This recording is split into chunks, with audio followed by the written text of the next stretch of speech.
Yang tiga daripada 4 syarat dosa al-fahluh itu kita mesti taubat. Tiadakah engkau lihat, kata Imam Ghazali, bahawasanya syekh, maksudnya orang yang tua, syekh tua tu maksud tua lah, tua orang yang tua, syekh yang tua, yang lumpuh. Biasanya orang tua ni tak ada tenaga, yang telah mendahulu daripadanya zina. Ini contoh. Orang perempuan, orang tua, dulu dia pernah melakukan zina. Waktu muda dia pernah buat dosa zina dan memutuskan jalan, maksudnya dia pernah mencuri. Ini contoh dosa mencuri, memutuskan jalan ini, mencuri tengah jalan. Dia demikian itu. Orang tua yang lemah lambat, dia nak bertaubat daripada dosa zina lepas dah, atau dia nak bertaubat daripada dosa dia mencuri dahulu. Apabila berkala bahawa bertaubat daripada yang demikian itu dapat akan orang tua taubat, boleh lagi nak bertaubat. Oleh kerana taubat ni terbuka kepada semua, sama ada remaja, sama ada pemuda, sama ada yang tua, laki maupun perempuan, suami maupun isteri. Allah Ta'ala terbuka taubat untuk semua. Pintu taubat sentiasa terbuka untuk semua. Tak kira usia, tak kira siapa dia. Bertaubatlah di atas semua dosa, Allah Ta'ala terima, kecuali dosa syirik. Selagi mana nyawa tak sampai di batang halqum, selagi itulah taubat kita Allah terima. Selagi mana matahari tak naik sebelah barat maghrib, selagi itulah Allah Ta'ala terima taubat kita. Sebanyak mana dosa kita buat, sebesar mana, seberat mana dosa yang kita buat, kita bertaubat, Allah tetap menerima taubat. Allah Ta'ala tetap hapus dosa tersebut. Tiada mustahil atasnya atas orang tua, kerana belum lagi tertutup daripada orang tua pintu taubat. Walaupun kita umur tua, pintu taubat sentiasa dibuka bagi kita. Apatah lagi kita orang tua, rahmat Allah Ta'ala sangat banyak terhadap orang tua. Hati taubat dah di atas semua dosa. Biasanya memang kita ni ada dosa. Tiap-tiap manusia ada buat salah. Likulli bani Adam khata', tiap-tiap anak Adam ada buat salah. Maka sebaik-baik orang buat salah ialah yang bertaubat. Dia buat salah tapi dia bertaubat di atas kesalahannya, di atas dosa yang dia buat. Sebut dalam hadis lain kan, 24 jam pintu taubat dibuka. Allah Ta'ala buka taubat siang untuk orang bertaubat malam. Untuk orang buat dosa sebelah malam, bertaubat siang. Malam ni dibuka pula pintu taubat untuk orang yang berdosa, bertaubat pada malam. Sepatutnya kita jadikan malam ini untuk bertaubat dosa siang tadi. Sepatutnya besok kita jadikan kita bertaubat untuk dosa sebelah malam. Begitulah hari-hari sepatutnya kita buat. Sepatutnya hari ini kita jadikan untuk bertaubat akal maring. Allah Ta'ala beri hidup kepada, Allah Ta'ala beri hidup kita hari ini, bertaubatlah untuk kelmari. Andai besok kita masih lagi hidup, bertaubatlah untuk hari ini. Sepatutnya begitu. Oleh kerana kita disibuk, maka terlupalah kita nak bertaubat daripada dosa. Tiada dapatlah dia orang tua meninggalkan dengan kehendaknya akan zina, kerana belum lagi tertutup daripada orang tua pintu taubat. Lagi pula tiada dapatlah ia syekh, yakni orang tua meninggalkan dengan kehendaknya akan zina, dan memutuskan jalan, yakni menyambung atau puan-puan, kerana ia orang tua tiada kuasa sekarang atas mengerjakan ia demikian itu, demikian dosa zina atau memutuskan jalan. Maka tiada kuasa atas meninggalkan dengan ikhtiarnya. Maka tiada patut disifat akan dia ke orang tua dengan bahawasanya dia meninggalkan baginya dan yang menegak akan dia daripada orang tua, kerana ia orang tua lemah dan tiada kuasa lagi, tetapi ia orang tua kuasa atas barang yang iaitu seumpama zina dan memutuskan jalan pada tempatnya dan mendarjahnya. Contoh seperti menuduh orang akan zina, ini pun satu dosa juga. Tuduh orang zina, ini pun satu fitnah, satu dosa. Dan dusta, ini pun dosa juga. Dan mengupah dan mengadu-ngadu, yakni mengacung-ngacung. Kerana sebelia itu tuduh orang zina, cakap bohong, mengupah orang, ada ia sebelia terlebih kurang pada dosa, pada hak adami, pada hak anak Adam, pada tiap-tiap satu dengan kodamnya. Tetapi sebelianya itu ma'asi yang partinya, yakni maksiat-maksiat yang korok, yakni bukan asal dah. Walaupun begitu pun tetap juga dosa. Jadi dosa besar ini berpunca daripada hidupnya biasanya maksiat kecil, lama-lama maksiat besar akan berluas luasa. Tak dinafikan dalam negara kita sekarang sangat banyak tempat-tempat maksiat. Rumah pelacur berselindung di sebalik rumah guru. Rumah pelacur berselindung di sebalik spa dan sebagainya. Dan hal ini tumbuh bagai kecendawan. Bermula daripada kita membiak kesangan maksiat satu, akhirnya membiak jadi berpuluh-puluh, jadi berakhir. Akhirnya suka nak banteras. Apatah lagi pihak yang berkuasa tak ada kuasa untuk nak mencegah. Kerana ada tangan yang lebih berkuasa daripada badan yang berkuasa. Oleh tangan-tangan politik, maka maksiat berluas-luasa dalam negara atau dalam negeri. Begitulah dosa kecil bila kita membiak akhirnya merebut jadi dosa besar.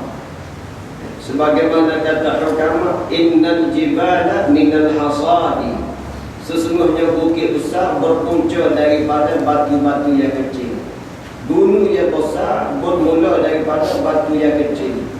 Lama kelamaan dia membesar, lama besar akhirnya jadi bukit. Begitulah dosa besar berpunca daripada kita memandang remeh-temeh terhadap dosa kecil. Bila kita membiarkan dosa kecil bersara di hati, akhirnya dia jadi besar, akhirnya kita melakukan dosa yang besar pula. Dan kita kena ingat dosa memberi kesan dalam kehidupan kita. Dosa memberi kesan dalam keluarga kita. Dosa memberi kesan dalam perniagaan kita. Dosa memberi kesan dalam pelajaran kita. Dosa memberi kesan terhadap politik kita. Ini dosa umpama racun. Sikit maka sikitlah kesan, banyaknya racun maka banyaklah kesannya. Oleh yang demikian, tugas di atas kita wajib bersih daripada dosa. Cara nak bersih daripada dosa iaitulah bertaubat dan beristighfar. Kata dia laginya, dan menempati satu jua dan iaitu di bawah maksiat bid'ah, dan bid'ah itu di bawah maksiat kufur. Maka kerana yang dimaksud itu sahlah daripadanya, daripada orang tua, taubat daripada zina dan memutuskan jalan dan sekaliannya pada yang telah sunnah. Ini wujudlah Allah Ta'ala terima taubat kita. Andai Allah Ta'ala tak terima taubat kita, macam mana sedangkan kita ni ada dosa harian. Kesalahan atau dosa ni umpama kita pakai baju lah. Pakai baju walaupun tak kotor pun, paling kurang dia akan bau masa. Bila pakai dia bau dulu. Walaupun tak cuma kena bola, walaupun tak cuma kena debu, tapi paling kurang bau tu ada di baju kita. Masa Anu siapa sari tu bau apa? Paling tidak bau apa optimal. Atau di kolam jadi ada kesan laki-laki. Bila kita pakai atau kotoran, ada kesan masa dan sebagainya. Kalau kita lipat dulu dan mari, insya-Allah dia akan bersih. Begitulah kehidupan kita hari-hari. Tak sunyi daripada silap dan salah. Ada saja dosa-dosa kecil. Kalau tidak dosa besar, dosa kecil. Tidak saja dosa besar. Dosa mata, dosa telinga, dosa lidah, dosa tangan, kaki. Banyak dosa. Jadi, tukar kitanya itulah beristighfar dan bertaubat. Jaga daripada dosa, bertaubat daripada dosa, beristighfar daripada dosa.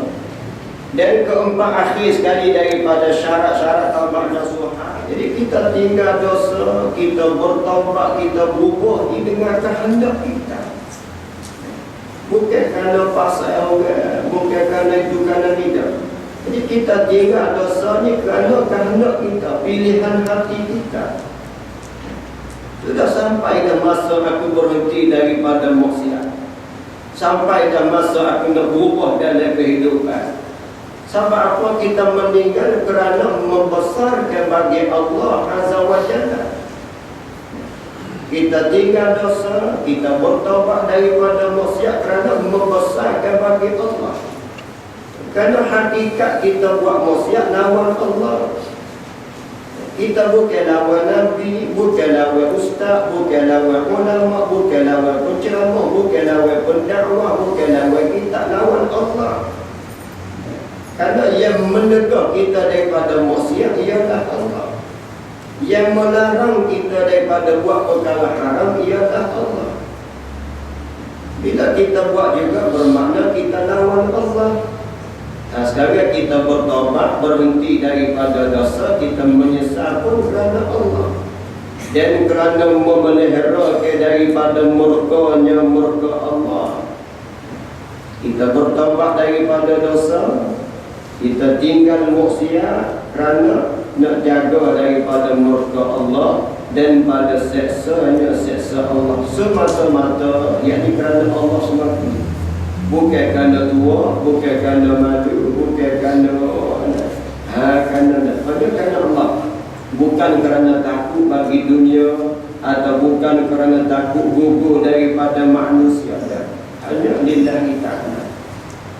Jadi baiklah, setengah daripada kesan dosa dalam kehidupan kita, individu yang terlibat dengan dosa ni hidupnya tak tenang, tak tenteram, jiwanya rasa tak tenang, tak terang. Itu dalam kehidupan individu. Kita buat dosa, jiwa kita tak akan tenang. Kerana Allah Ta'ala berkata, وَمَنْ أَعْرَضَ عَنْ ذِكْرِي فَإِنَّ لَهُ مَعِيشَةً ضَنْكًا. Dan sesiapa yang berpaling daripada ajaran aku, وَمَنْ أَعْرَضَ عَنْ ذِكْرِي, siapa-siapa yang berpaling daripada ajaran-ajaran Allah. Maksudnya tidak turunkan perintah Allah. Yang halal dia tak buat, yang wajib dia tak buat, yang haram dia buat. Ini panggil berpaling daripada peringatan Allah. Fa inna lahu ma'isyatan dhanka, maka bahawa sabitlah baginya kehidupan yang sempit, yakni sempit dada. Sempit dada, tak tenang sekali. Supaya lelah dia dah sempit nafas, jadi nyawa letih lah dia. Susah. Sebab apa dia? Sebabnya nafas ni jadi sempit. Dia tutup dengan lelah, jadi nyawa pun jadi cepat, acak kali, jadi lelah, maka letih sekali dah. Maka orang yang derhaka kepada Allah, orang yang berpaling daripada ajaran Allah, maka sempit kehidupannya. Hati tak tenang, rezeki pun susah. Wa nahsyuruhu yaumal qiyamati a'ma. Allah Taala himpun di akhirat kelak dalam keadaan mata buta dah pula. Meraba-raba di akhirat. Dunia dulu jelek tapi di akhirat buta. Ini kesan daripada dosa, hidupnya jadi sempit. Hidup jadi tak tenang, jiwa tak tenang, fikiran pun serabut. Yang kedua, dosa juga memberi kesan kepada keluarga. Contohnya, dosa suami memberi kesan kepada isteri. Dosa bapa memberi kesan kepada anak-anak.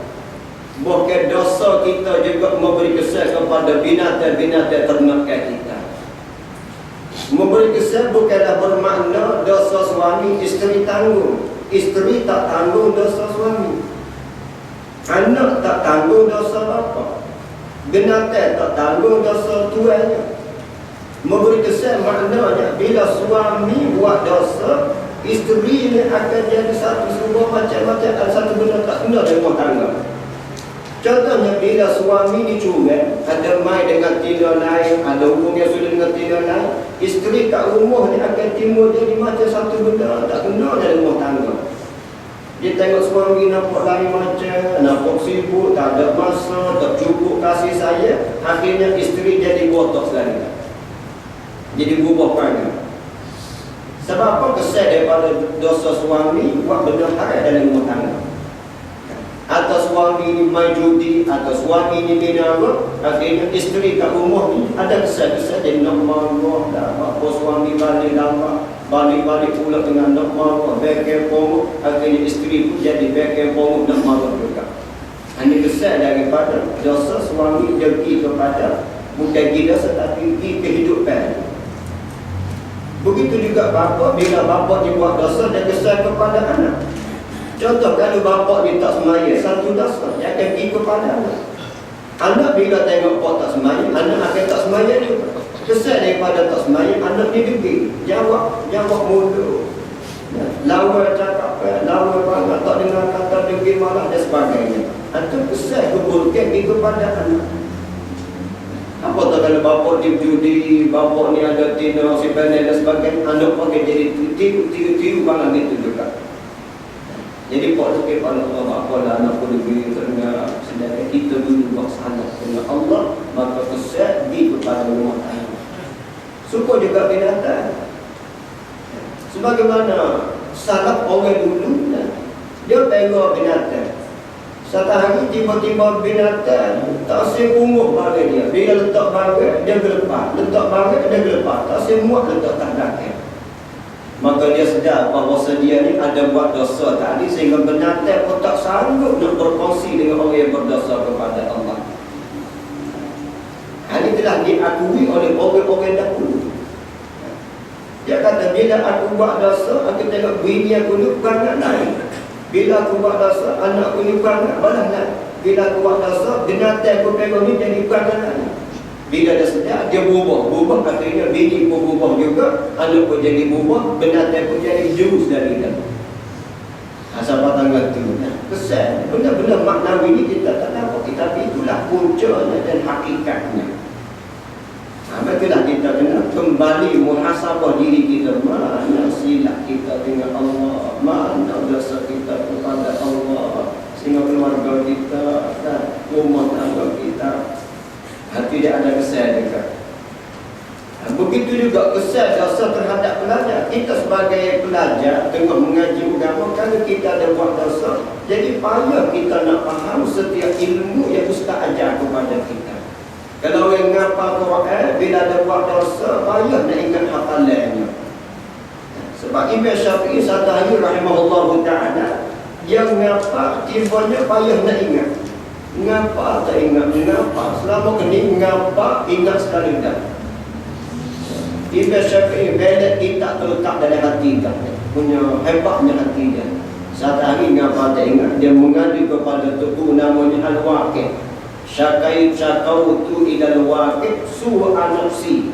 Aku mengadu kepada tuku aku namanya Waqid, bapa hari ini ngapa tak ingat ni.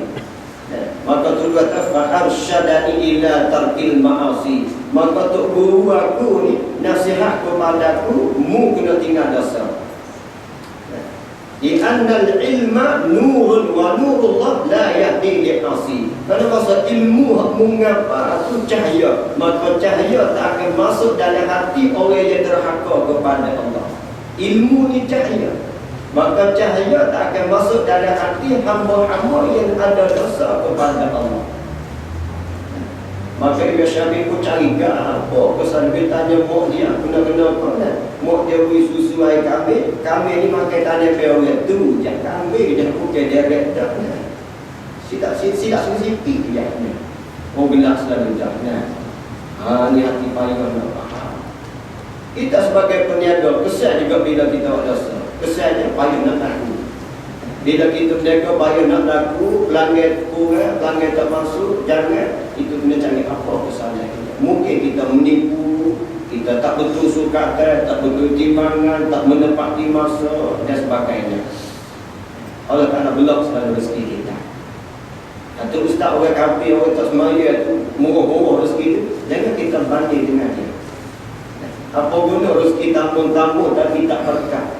Apa guna rezeki tambun-tambun tapi Allah murka? Apa guna rezeki tambun-tambun tapi dosa pun bertimbun-timbun juga? Tak ada guna hidup kita. Kita nak yang terbaik daripada Allah. Ini kesan-kesan dosa dalam kehidupan, dalam masyarakat, dalam harta kita. Oleh yang demikian, wajib di atas kita bertaubat.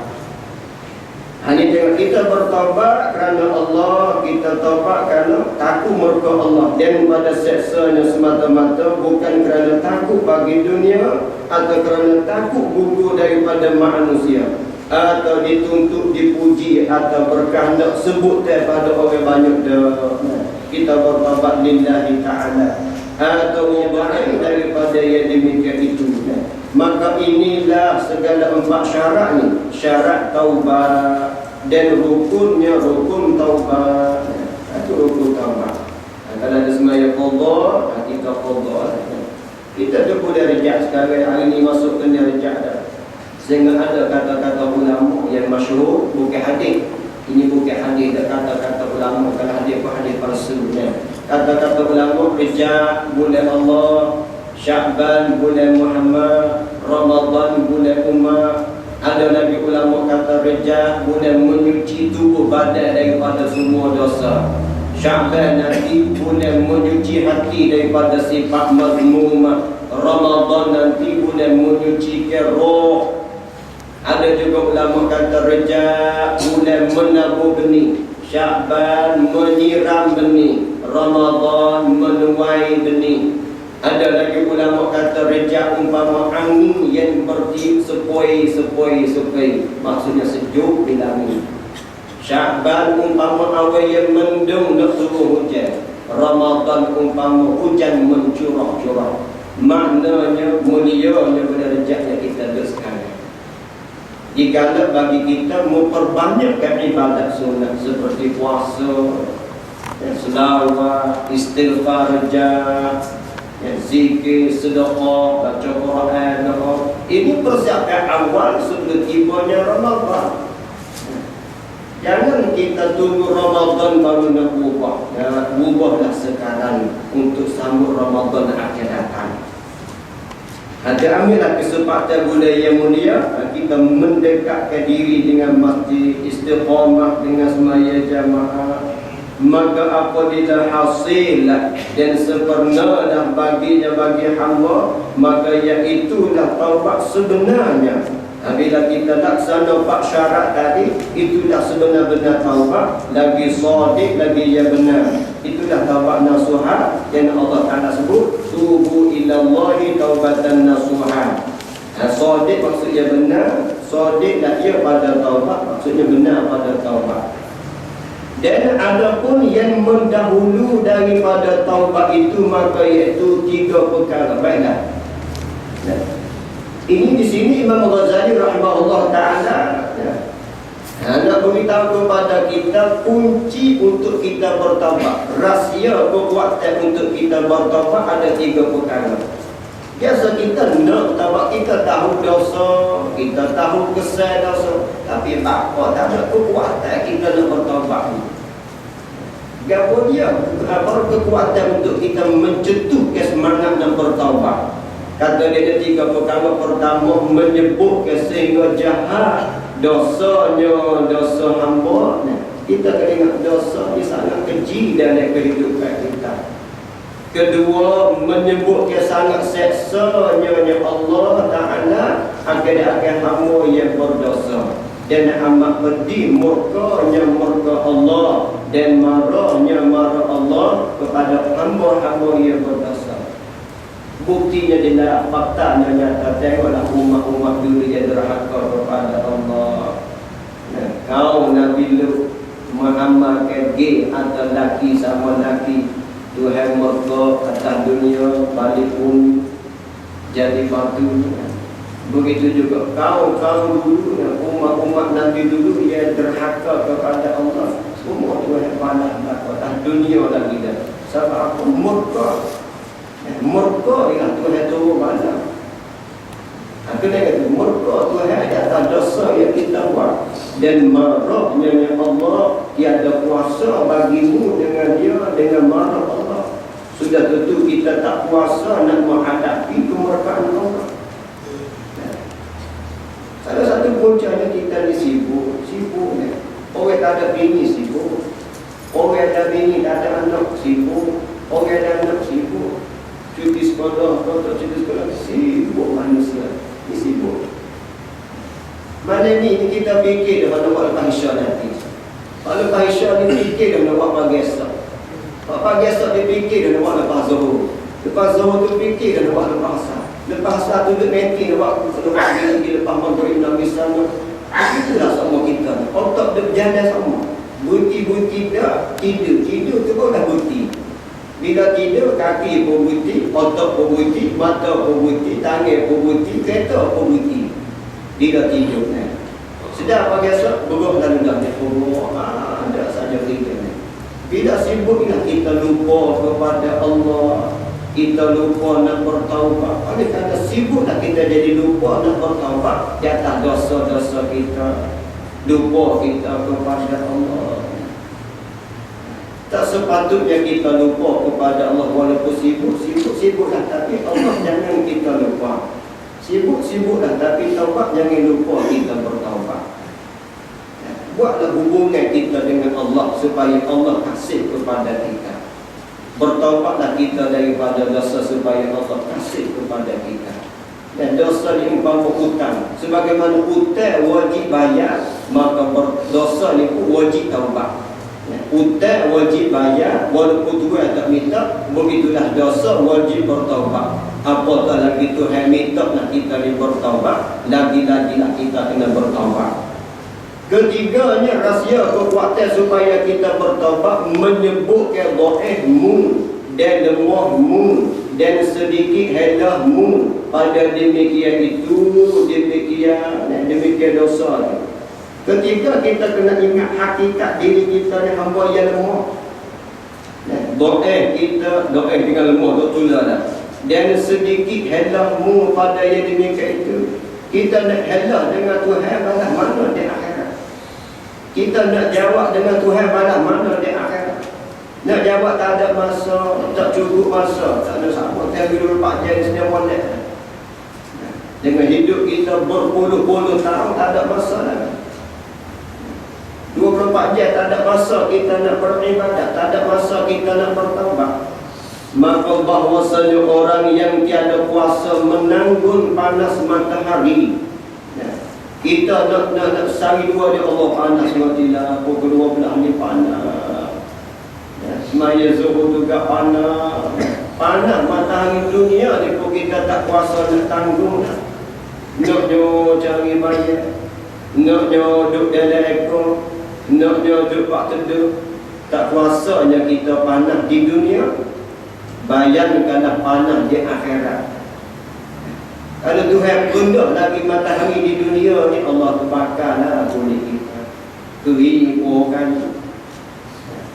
Itu tinggi dan matahari duduk, dan tempat dan tanpa askar tapak ni pun kita sakit dah. Dan gigit semut tu jangan baca semut betapa kuasa menanggung esok hari akan panas api neraka jahannam. Masya-Allah.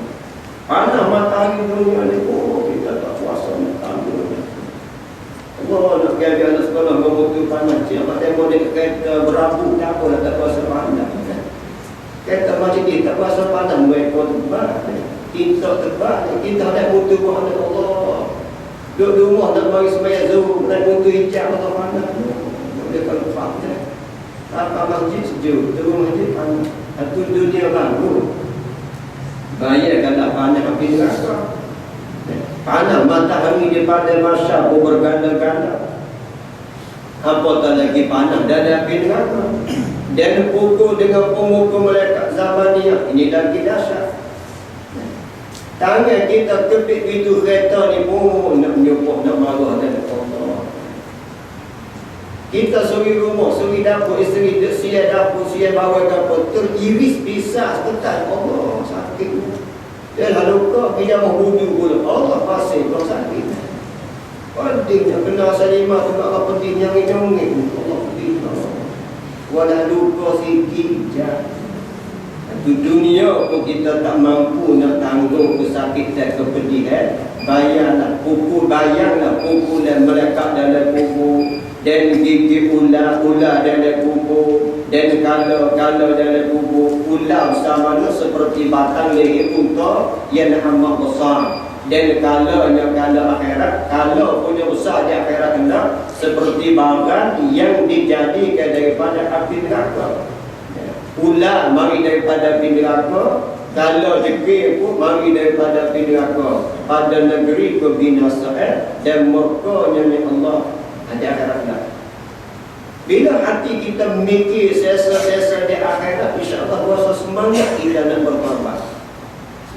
Tambah selagi untuk berkesan lagi mujarab, ingat kematian diri kita sendiri. Ingat kita ni akan mati. Realitinya kita boleh tengok suami kita mati contoh, atau isteri kita mati dulu. Kita kena terima hakikat manusia akan mati. Bila kita tengok suami kita mati dulu pada kita, atau kita tengok isteri kita mati, kita tengok ini hakikat manusia mati. Dan mari kita buat persediaan untuk mati diri kita. Kita boleh buka hati kita dan kita bedah dan buka hati kita, ingat kematian kita. Bila kita mati itu segala amalan kita. Bila kita mati roh kita akan pergi kepada akhirat menghadap Allah tengok syurga atau neraka.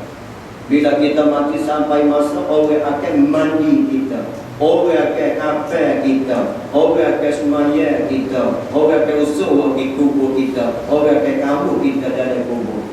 Kita mati lebih kurang 8 jam, 9 jam, 10 jam, lepas hidup ahli kita. Mati sebentar dan mati sebagai proses untuk masuk dalam kubur, kubur untuk pergi ke akhirat. Sebentar bukan lama kita mati. Kalau kita mati malah di pukul sebentar. Subuh esok semai jenazah kita. Sebentar, 12, 1, 2, 3, 4, 5, 6, 7, 8, 9, 10, sebentar. Pukul sebentar pagi orang semai jenazah kita. Maknanya berapa jam kita mati tu?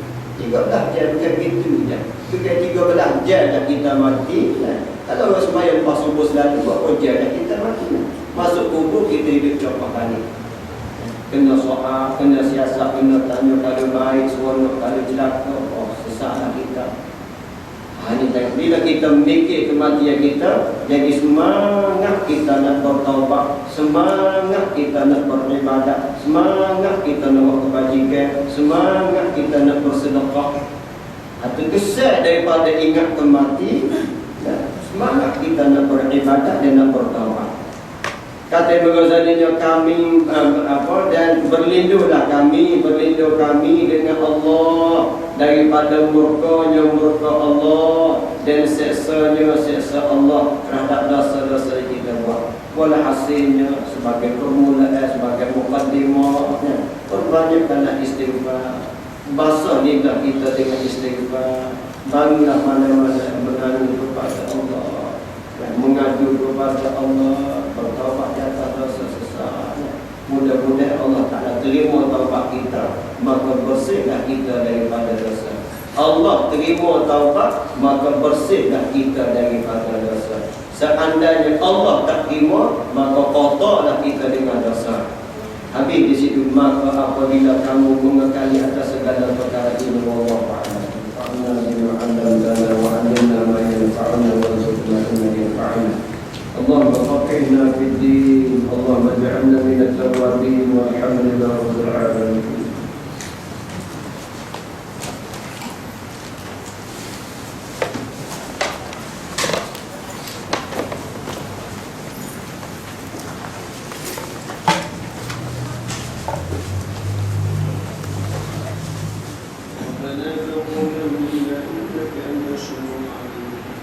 علينا